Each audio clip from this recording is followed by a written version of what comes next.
All right, questions. We have a couple. All right. Looking to have questions for. I mean, my the question table. is, it's not necessarily like the most Groundbreaking. groundbreaking question, but I just wanted to know because I'm curious. So we're moving on to questions, folks.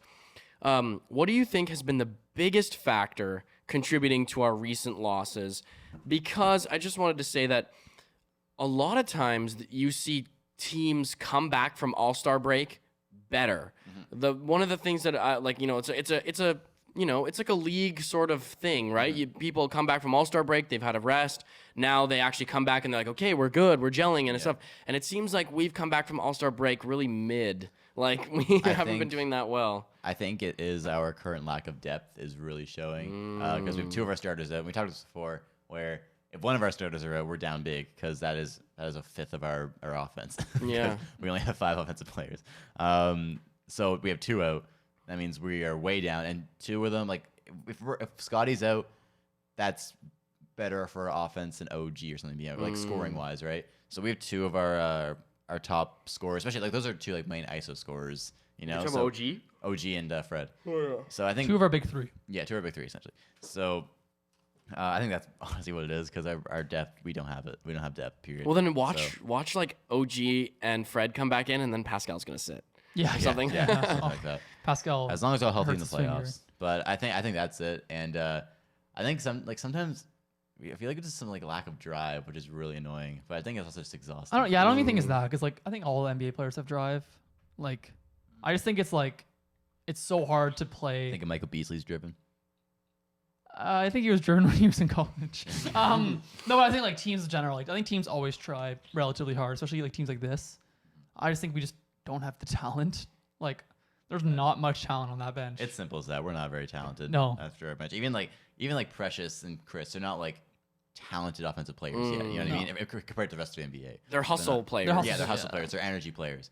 And then you guys like Utah Watanabe who like will hit maybe a corner 3 for you in 12 minutes. Yeah. Like and Svee's, I'm sorry to say you're not doing much, Svee. No, and, like, and we've got Malachi stepping up is huge though. That's huge. If he did not step up, we would be way more down bad. Yeah, we would have lost both those games against the Nets. For a guy who realistically creates for others, it's Scotty's just not there yet, right? So the only guys that are really creating for others are Pascal and Malachi.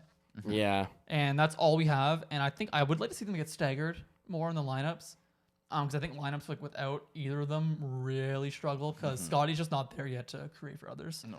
So I'd honestly rather see Pascal and Malachi on and off than Pascal and Scotty on and off.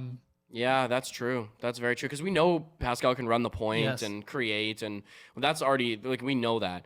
It's just I think for one of the reasons they might want to keep Malachi and Pascal on is because when you take away those offensive threats, who is the defense going to attack, right? Like it's only Pascal really, right? Yeah. And then once you attack Pascal, you're basically taking away all your threats. So when they have Malachi and Pascal out there at the same time, it's a little bit more challenging for defenses because they know there's some more assets out there. But once you take that away, there's only so much you can do, right? And like if you say you have Malachi Flynn out there and he's your best offensive player, like come on, he's easily guardable. He's easily guardable in that situation. Teams, that's kind of the position we're in, right? Like it's not it's that a hard. catch-22, It's not that right? hard for teams if Malachi Flynn's the only guy you have to worry about on offense.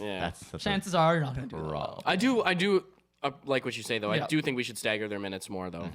Yeah. I think it's the offense. The defense has been hit or miss all year. I think we've seen we've had real high highs and real low lows. Yeah. And right now we're in a really low part. But I think it's also because Fred and OG are out. Yeah. You're missing 2 of your 3 US players. Yeah. And it's kind of and almost those are our. I mean, they're 2 of our like top perimeter defenders too. Like our perimeter defense looks awful, and that's probably our 2 best perimeter defenders. Our defense in general is not like very good. Really right now, honestly, like and our transition defense is awful.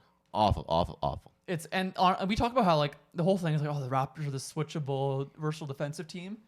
Not without OG. Night to night, there are 4, and like we've criticized OG, but OG night to night is still an awesome defender. It's just a level of awesome. Yeah. Like OG, Fred, Pascal, and Precious are the 4 guys I know every night.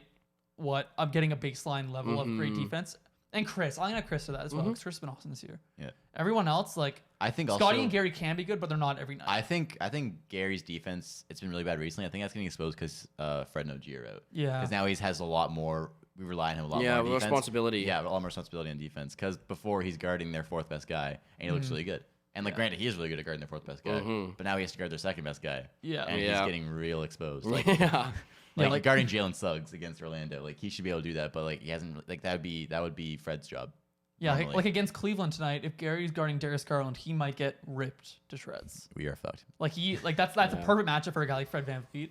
Yeah, we might actually be totally screwed tonight because man, they just have such a big team, and we're just gonna be And we so have no undersized. shooters. Yeah, nothing. Like it's Sniper Brooks, baby. I can already imagine Pascal Siakam driving into Mobley, Allen, and Marketing with Precious Achiuwa and Chris Boucher spacing, and throwing up and just having to like send the ball 20 feet in the air. Nick Nurse is get on the playbook like, all right, Pascal, just drive at these 3 7-footers. That's probably a better chance of going in than these guys on the 3-point line. Yeah, yeah. Facts.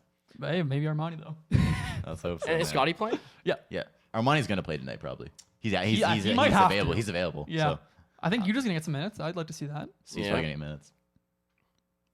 What's the next question? What's the, Who's got the next question? Who's up? We're making Sam angry. All right.